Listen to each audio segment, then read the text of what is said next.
Have you heard about the Atlanta Steeplechase? For many of us, it's an annual event unmatched by any other experience. The excitement, the entertainment, the fellowship, and a time-honored tradition celebrating the sport of horse racing. It uniquely combines Atlanta and international history, and it has for over half a century. This year, unlike any other, TAG inaugurates a day at the races. That's right, an unforgettable lawn party that will bring together for the first time TAG's International Business Society and the Atlanta Consular Corps, along with influential members of the Atlanta technology and international business community. And it's all for a day of fun and fellowship at the races. Greetings, everyone, and welcome from the Technology Association of Georgia. It's Friday, April 8th, 2016, and this is a most unique and special Tech Talk. It's your invitation to join TAG for a day at the races, catered lunch, fine wine, and craft beer, all in an exclusive TAG tent trackside to one of America's great jump racing events and nationally sanctioned steeplechase competitions. Join TAG CEO Tino Mandela, Gandhi Thomas, Consul General of Haiti and Dean of the Atlanta Consular Corps, and Philip Bolton, President and Publisher of Global Atlanta, along with influential domestic and international business celebrities. Up to the Tech Talk, Jim Wayt, son of John Augustus Wayt, founder of this Atlanta historic tradition that began on a huge multi-acre farm in what is now Roswell, Georgia. That's right, Roswell, Georgia, more than a half-century ago. Gain insights not only on the international evolution of this global horse racing tradition, but also the surprising history and the evolution of this now annual premier Atlanta event that began over 50 years ago. Today, it's held in magnificent 500-acre dedicated scenic North Georgia mountain location, as magnificent and impressive as the day-long event. Discover the inside little-known facts on what promises to be the most talked-about TAG special event of the year as we Tech Talk with the son of the legendary John Augustus Wayt, founder of the Chase and Atlanta Steeplechase board member, Jim Wayt. This edition of Tech Talk is brought to you by GlobalSpeak.com, new media consultants, corporate video and audio communications, video and audio production and distribution, live and virtual event production. TAG TV and TAG Radio is a service of GlobalSpeak.com, creatively delivering powerful marketing, video, and audio solutions.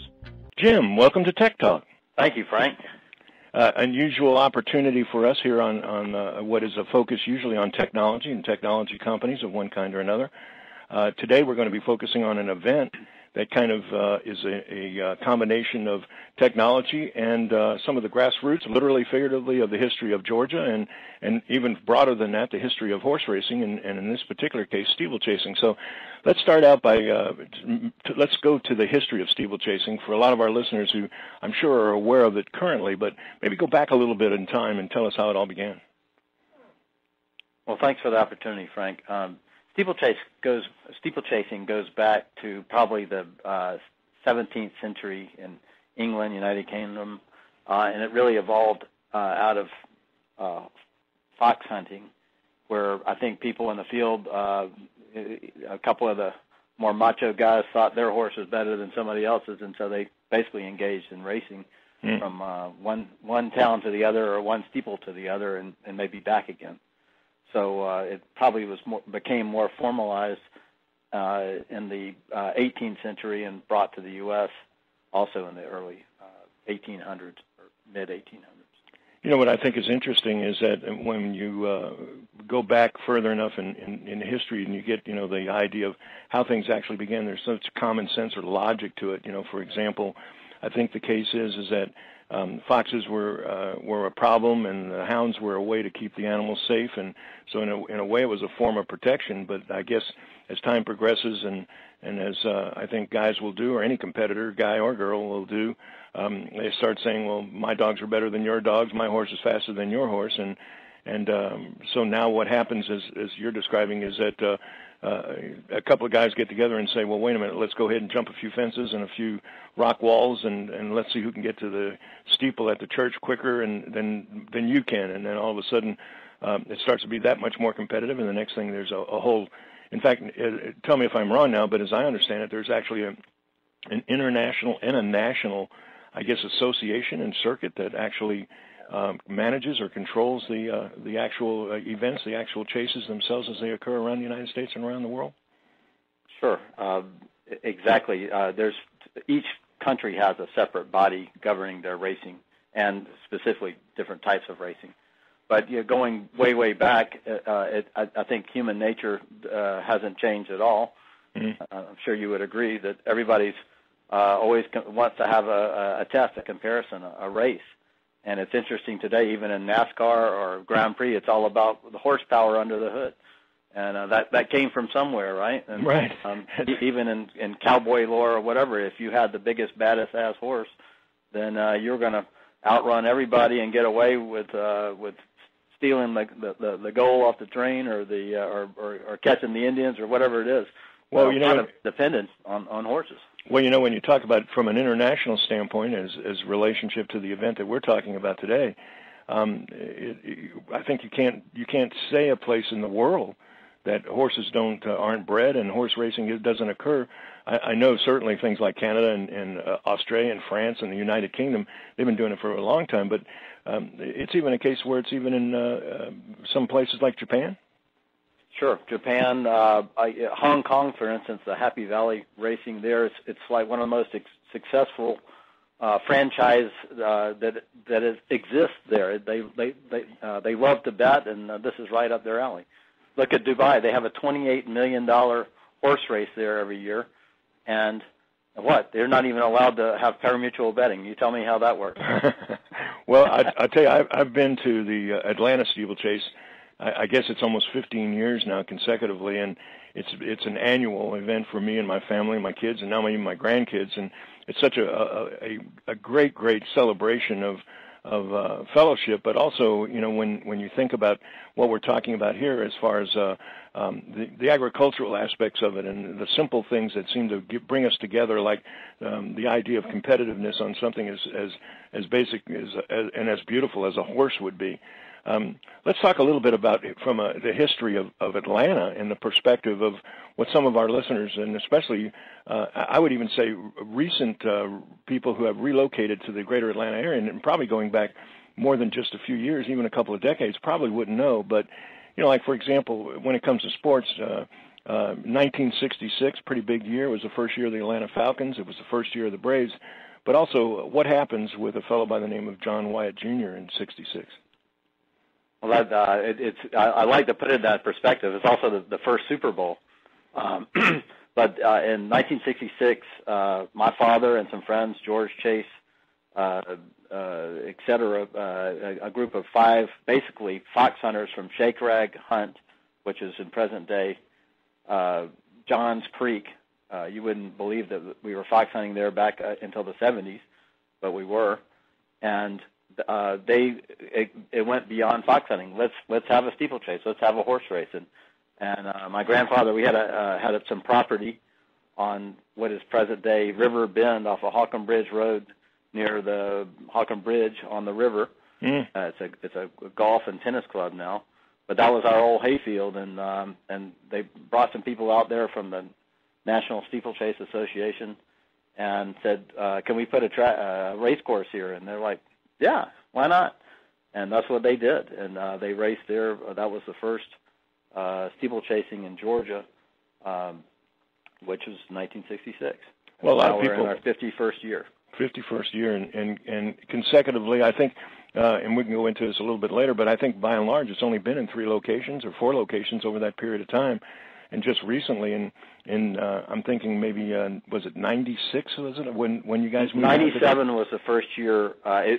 From Holcomb Bridge, it moved to Forsyth County, right, on the banks of Big Creek.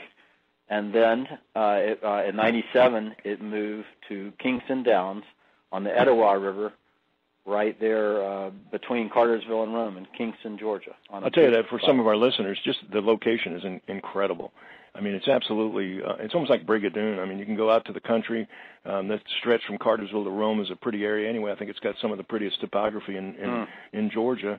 And then all of a sudden you turn off a side road, you drive through some of the prettiest, it's hard to call it country because it's almost a private environment that is just beautiful and natural by itself. And then all of a sudden, over the crest of a hill, you start to see a racetrack, and you see these green buildings with white buildings with green roofs, and all of a sudden you think you're somewhere in Kentucky or in some some established horse country like North Carolina or something like that, and it's actually a dedicated facility primarily to the steeplechase. Is that correct? I know they do other things out there, but yes, they do. The steeplechase has a lease for 550 acres in this huge open field with the hillside viewing of this nice oval track.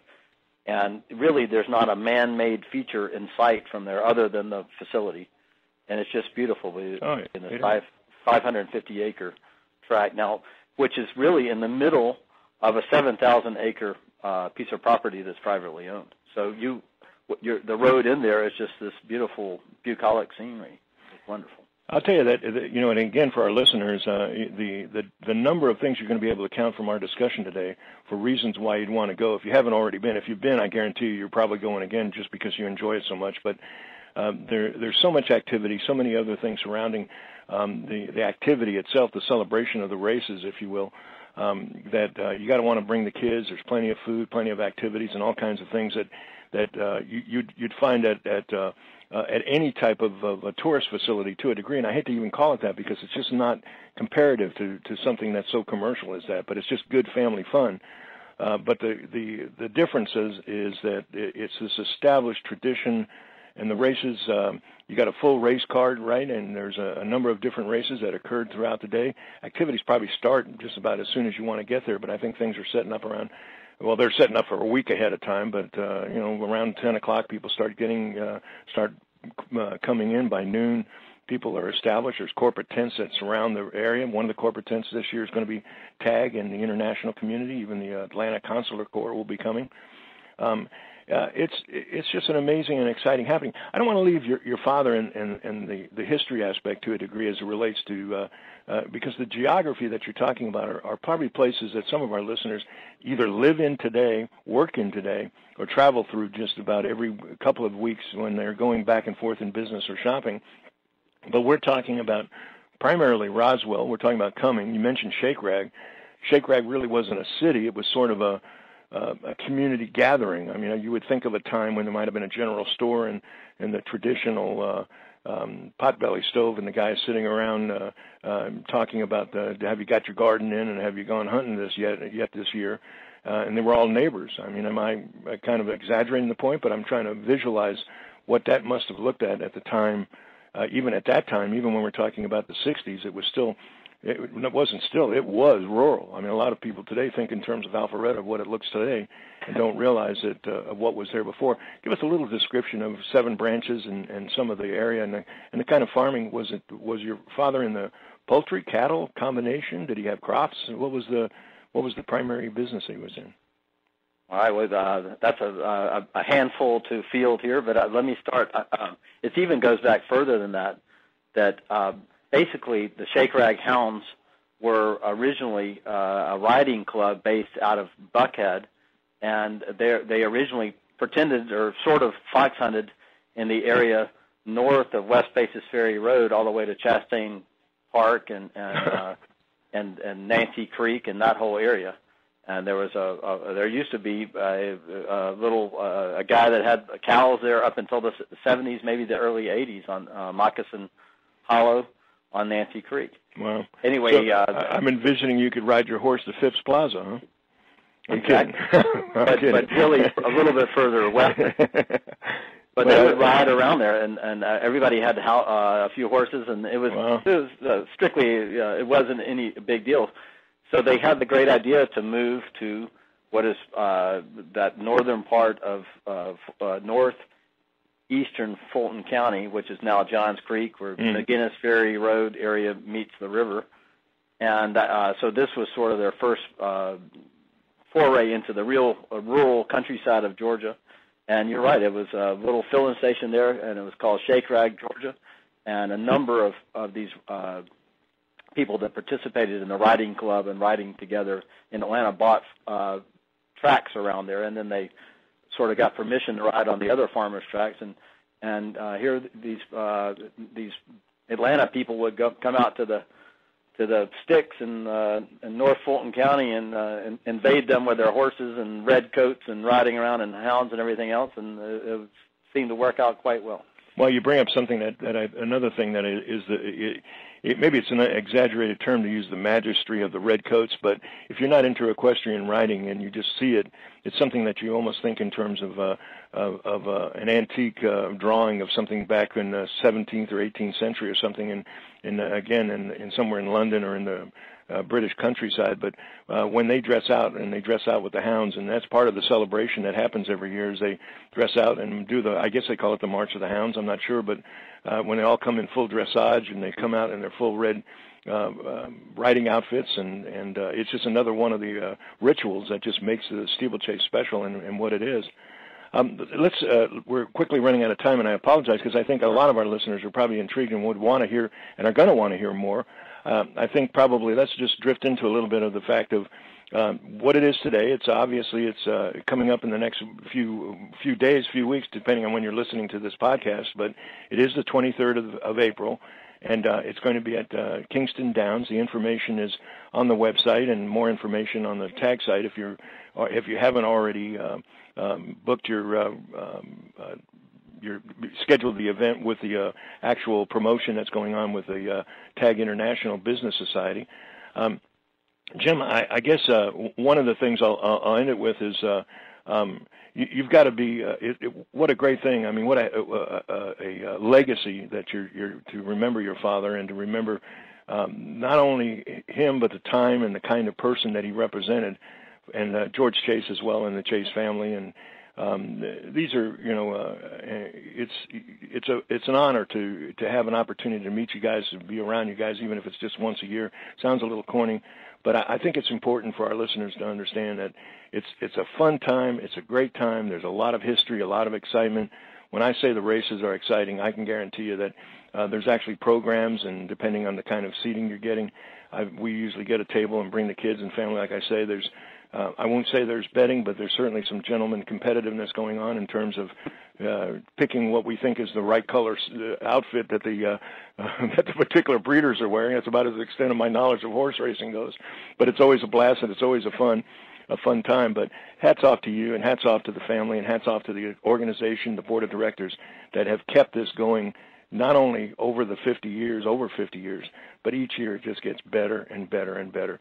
Thank you for taking a few minutes of what I know is a busy schedule as you're heading towards, quote-unquote, the finish line, literally and figuratively, as coming up to this year's event, to join us for a few minutes today on Tech Talk. All right. Well, thank you for the opportunity to share my appreciation for this.